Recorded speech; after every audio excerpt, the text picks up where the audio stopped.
Bungie gave Reach everything. Their body, armor, it all burned and turned to glass. Everything except their courage. That they gave to us, and with it, the best Halo game the world has ever seen. Halo Reach is the last Bungie made Halo game, a game from a bygone era with knowledge from an ancient studio. Bungie sent Halo out of their hands with a bang. I love Halo, but Reach is my favorite by far. From story to setting, the characters, it's all amazing and blends together wonderfully. Today, we're going to see why and exactly how all these work together to make a fantastic game. But first, don't forget to like and subscribe to Wavy. We're trying to bring you one gaming video essay a week here on Wednesdays at 5 p.m. Eastern. First and foremost, the setting. Reach, unlike most games and any Halo before it, is a setting-driven story, not character-driven. The planet Reach is a character in itself. Reach is the last line of defense for Earth, the scout of a platoon of soldiers, or the radar to a naval vessel. The safety and threat detection of Reach is paramount to the human race, thus making the defense of Reach imperative. Between taking or defending military assets, interacting with civilians, defending them, or clearing the way for their escorts to escape safely, torch and burn ops to keep human intel out of enemy hands, every single mission or story beat comes from the setting of Reach. The settings level by level 2 are immaculate and provide immense variety as well. Urban and suburban civilian areas, a top secret Oni base, a Covenant ship, a subterranean science labs are the highlights of all this. All things endemic to the planet. Reach is a living, breathing, palpable setting. And be sure to hang around to see exactly how this plays into the story of Reach later, as this point will be accentuated. But before we take on the story, we also need to understand the characters unique to Reach. Noble Team, comprised of 6 specially talented Spartans. These are the defenders of the planet we experience the story through and with. Wouldn't be a noble mission if it were easy.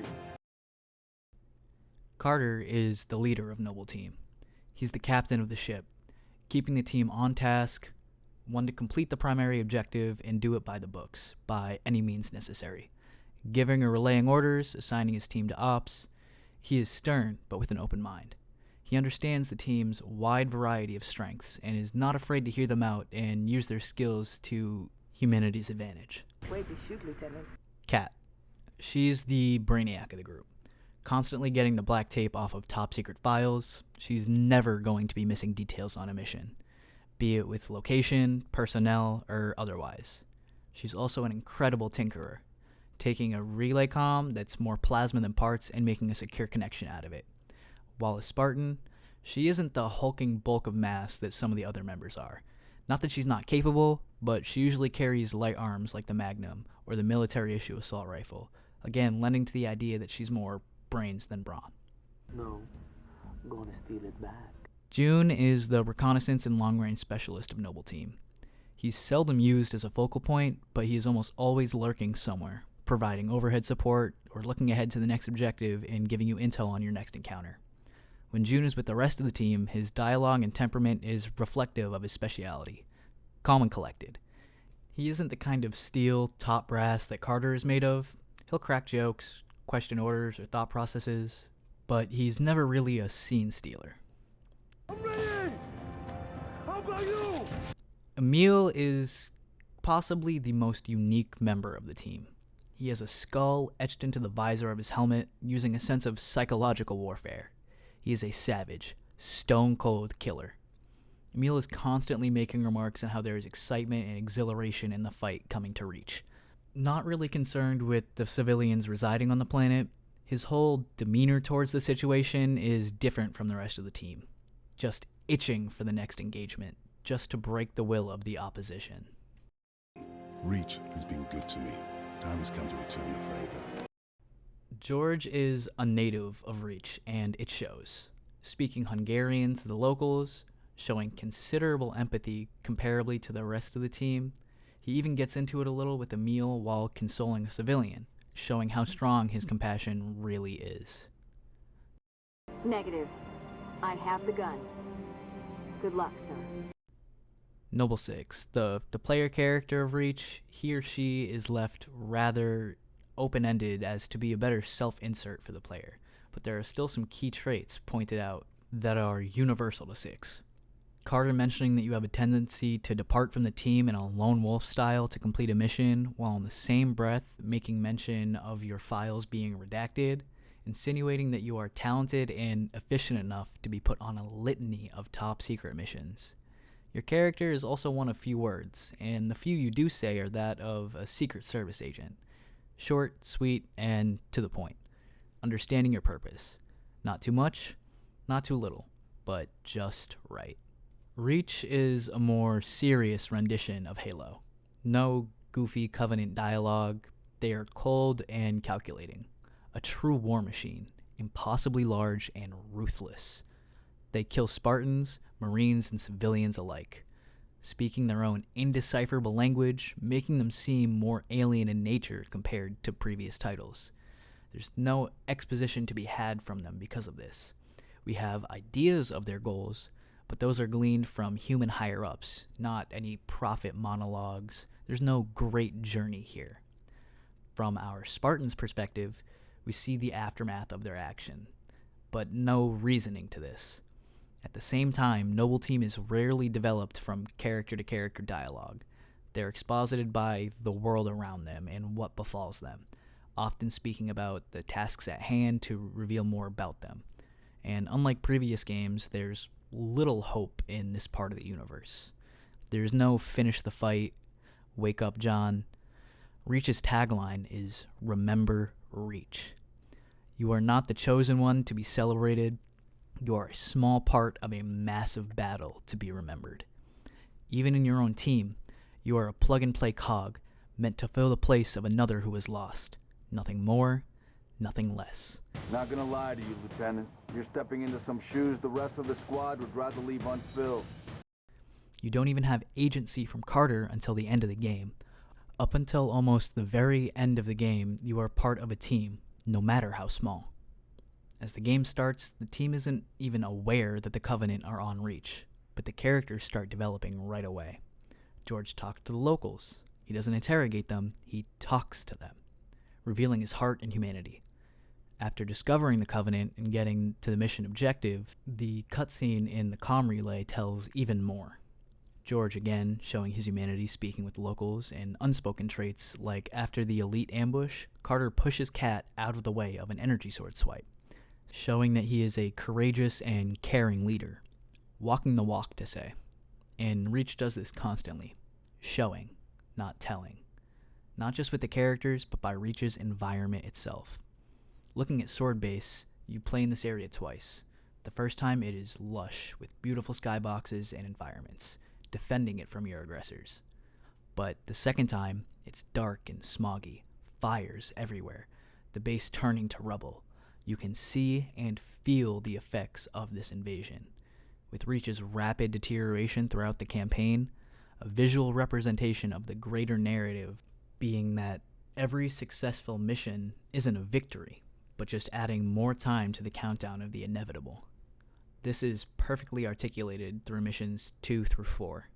After defending Sword Base and infiltrating part of the Covenant Dark Zone successfully, and launching a successful counterattack, disabling the Covenant's cloaking shield, just to have all that undone in an instant with a single shot. Everything is futile from the beginning, whether you realize it or not, but the hope hasn't been stamped out yet. Kat comes up with a plan to get part of the team in space, boarding the supercarrier that just brought down the ship from before with a makeshift bomb to clear the skies. Except the bomb's timer malfunctions. Between 6 and George wants to give everything to Reach, as Reach has given him everything. Throwing 6 off the ship and detonating the bomb manually, sacrificing himself thinking he just saved the planet, only to again be invalidated mere moments later as a whole fleet of supercarriers slip space jump into Reach's orbit. A few things about this scene is important. First, George takes off his helmet and throws it down before his sacrifice. He wishes to go out as George, not as Noble 5, reiterating how he is more human being rather than a Spartan soldier. Secondly, the shots of the ship you pilot going to space and George detonating the bomb are both intercut with shots from different cameras rather than just a first-person view. Almost like something out of a documentary, alluding to the fact that this game is not about Noble 6 or Noble Team. This game is about the battle and the planet. You're watching the history with front row seats. Back on Reach in the aftermath of the new fleet's invasion, Noble 6 is undeterred, fighting with hope to save as many people of New Alexandria despite the crushing blow. But as much as you fight, you're still not making a difference. Watching people, military and civilian alike, be ruthlessly slaughtered. Seeing an evac ship shot down, emphasizing the lack of effect you are having, but still answering the call, being brought back to a group with Noble Team. This whole time, Kat has been the strongest sense of hope in the game, coming up with most of the plans and the methods to execute them. She starts to question the validity of her determination, though. She intercepts a transmission calling all Spartans back to hold defensive positions to help civilians escape, except for Noble Team. She asks Carter if they've already lost, and she quickly gets her answer. Where does he get off calling a demolition a priority one?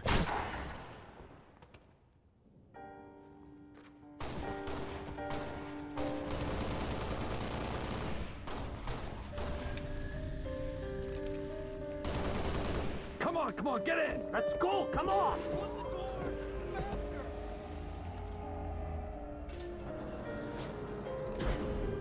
Kat's death is unique. It's not glorious, it's not a sacrifice. She dies because her focus is broken and her resolve is shaken. Right before she's shot, she misses the button on the elevator, putting 6 and her a couple of steps back, right out in the open. The one time she doesn't execute and isn't prepared, she falls. This is also the same as in the trailer from before the game came out. This is where the futility of Reach sets in. Reach is lost in every sense, but literally. The feeling of not if, but when Reach will fall. All hope for Reach is lost, but the real sense of hope is found in the next mission. After receiving Cortana, we, the players, and Noble Team, the characters, know the battle is lost, but the war might not be with the delivery of this AI. Nobody's sacrifice has to truly be in vain, maybe for the purpose of saving Reach, but for the greater purpose, giving humanity a fighting chance, giving someone else a chance to fight another day, and make the difference that Noble Team couldn't. Cortana chooses 6 to deliver her, and now there is a beacon to push towards. June is sent off with Halsey to make sure her knowledge can't get into enemy hands, not to escape, but to prevent the Covenant from attaining valuable information. Carter and the Pelican are gravely injured, deciding to be a decoy and having 6 and Emil continue to make a break for the Autumn on foot, but you are intercepted by a Scarab. Knowing you can't get past the super unit because, at the end of the day, you are not the hero. You're not Master Chief. You're not somebody who's going to make all of these incredible feats happen. Carter decides to sacrifice himself for the progression of the mission, dying as a true leader. Getting to the ship, Emil takes the gun to cover the air and ensure your escape as you clear the ground. Upon delivering the package, Emil is ambushed and overrun. And with his passing, you know what you must do. You man the gun, providing the Autumn safe passage, and are left with one last mission that simply cannot be accomplished. 6 fights till his last breath, visor cracking as he's slowly beaten down, and eventually succumbs to the same fate as Noble Team. The final sacrifice. And as the final cutscene plays with your broken helmet on the ground, the date reads July 7th, 2589. 37 years after the end of the Human Covenant War, still undisturbed. Their sacrifice and that of their team never realized to this point, but everybody remembers Reach. The fall of Reach is a fast, gut-wrenching defeat. The sense of futility slowly mounted throughout the levels as you take setback after setback. Your resolve for defeat grows larger with every passing moment, but you slowly realize you are not the hero who will save humanity, but you are the hero whose sacrifice that will let humanity have a chance at survival. This, coupled with the fact that this is the last Bungie game, you know where the story goes. You know what you are enabling. Enabling the greatness of the Master Chief makes this game feel that much more important. Some will say that Reach suffers from undeveloped characters, a short story, among other things, but I fundamentally disagree. I believe there is almost no fat or unimportant things in the entire campaign. You see and experience everything you need to. All the characters are developed to make their deaths ironic. Kat, the intellectual, shot in the head, the heavy weapons expert killed in an explosion, the leader going down with the ship. Six dying as he was described by Carter in the first level of the game. A lone wolf. It all blends together in a beautifully poetic manner.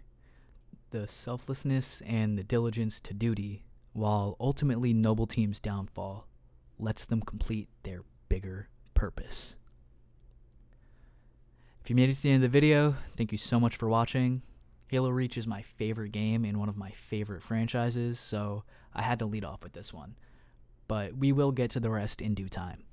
I uploaded the first video to the new rendition of this channel last week, and it's done a lot better than I could have ever hoped for, so also thank you for that. It's extremely motivating to see the kind of reception it's gotten, and I'm only going to work harder to make these videos better because of it. Don't forget to like, comment, and subscribe, and stay wavy, boys. Also, yeah, that tattoo is mine. Thank you.